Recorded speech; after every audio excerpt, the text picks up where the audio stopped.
Tribute to the extraordinary courage, unflinching loyalty, and unselfish love and supreme devotion of the American heroes who made the ultimate sacrifice, and that's what you're here for. It's the ultimate sacrifice, and it is indeed. They laid down their lives to ensure the survival of American freedom. Their names are etched forever into the hearts of our people and the memory of our nation, and some of you, it's been very close, very, very close. It's very close to your heart. We'll cherish them and our Gold Star families for all time. We take good care of them. They're very special to us, just as we'll always remember the nearly 82,000 Americans missing in action. We're joined today by Secretary of Veterans Affairs, Robert Wilkie. Where is Robert? Hi, Robert. Great job you're doing, Robert. You know, we got the veterans' choice and accountability. Choice is when they wait for 2 months to see a doctor.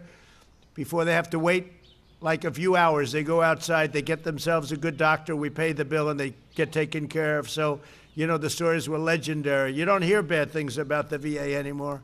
Used to turn on every night, you'd see a horror show.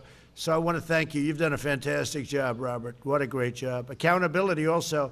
We had VA accountability. Sounds easy, but when you have civil service and you have unions and you have all of this, for 40, 50 years they've been trying to get rid of it. They don't take care of our vets, we fire them. Before you couldn't. They were sadists, they were thieves, and I think you've let go of more than 8,000 people, right, who were terrible. They've been trying to fire them for years. They didn't take care of our vets. Just the opposite. They were horrible.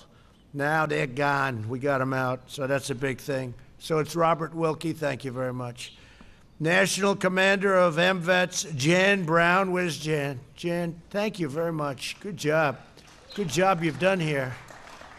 You got this very special group. They're going to be doing a very special ride. I'm going to get to watch you, I hope, right? Because I don't know. Sometimes I look at those bikes. I don't know. They're pretty tough, right? And actor Robert Patrick, who's been in many films and television shows. I know that well. Most notably as T-1000 in Terminator 2. That's not too bad, huh? You're looking good.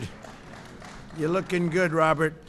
I want to especially recognize the legendary AMVETS riders who made the Rolling to Remember possible for 32 years. Rolling Thunder, my friends, carried out a ride of remembrance, and now we're going to continue that onward. And the Rolling Thunder people were terrific. Artie and everybody, they really were. We had a good relationship with them. You know that, right? You're going to say hello to my Artie. And I heard they were giving him a hard time a couple of years ago, and I said, nope, no hard time. But people do get older, right? They get a little bit, he said, I'm getting a little older. So, but Artie's terrific, and the whole group is terrific. And thank you for keeping this noble tradition alive and for preserving the memory of those who are missing, but never forgotten, never forgotten. My administration will spare no effort or resource to support the men and the women who defend our nation. We've secured over $2.1 trillion in funding to completely rebuild American military with and think of that, 2.1 trillion. 2.1, not billion, you know, it used to be million. And then about 10 years ago, you started hearing billion, and now you're starting to hear trillion, right? So it's, I don't know if that's a good thing or a bad thing, but it's good when we're spending $2.1 trillion in funding on our military, completely rebuild the military. Our American military now has the greatest equipment, the finest equipment it's ever had. It's been entirely rebuilt. Some of the equipment is still coming, all made in America, everything. And when I came here, and you people knew it better than anybody, our military was depleted, just like the shelves were empty from medical equipment. We didn't have ventilators. We didn't have testing. We didn't have anything. And now we have great testing, the best in the world. We have great ventilators. We're making thousands and thousands of them.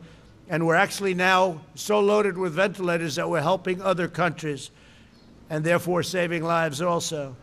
But our American military with 281, that's a lot of planes, F-35 fighter jets, the best in the world, 453 Abrams tanks, 14,400 tactical combat vehicles, 2 aircraft carriers, 36 additional battleships, and much more. All made in the USA. So importantly, we're giving our service members the resources, tools, and equipment they need. We're even getting brand new, beautiful uniforms. Doesn't sound like much. If I told you what it costs, it's a lot for the Army. The Army has new uniforms, and they are gorgeous.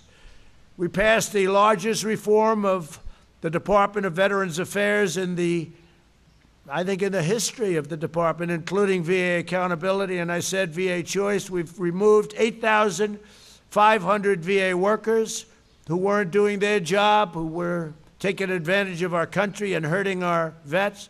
The percentage of veterans reporting they trust services, think of that.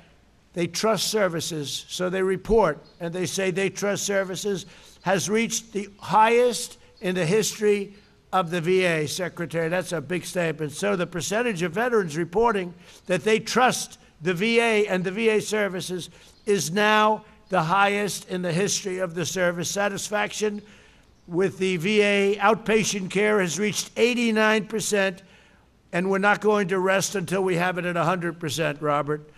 I also formed the Prevents. It's called Prevents Task Force. Well, you guys, how many are vets here?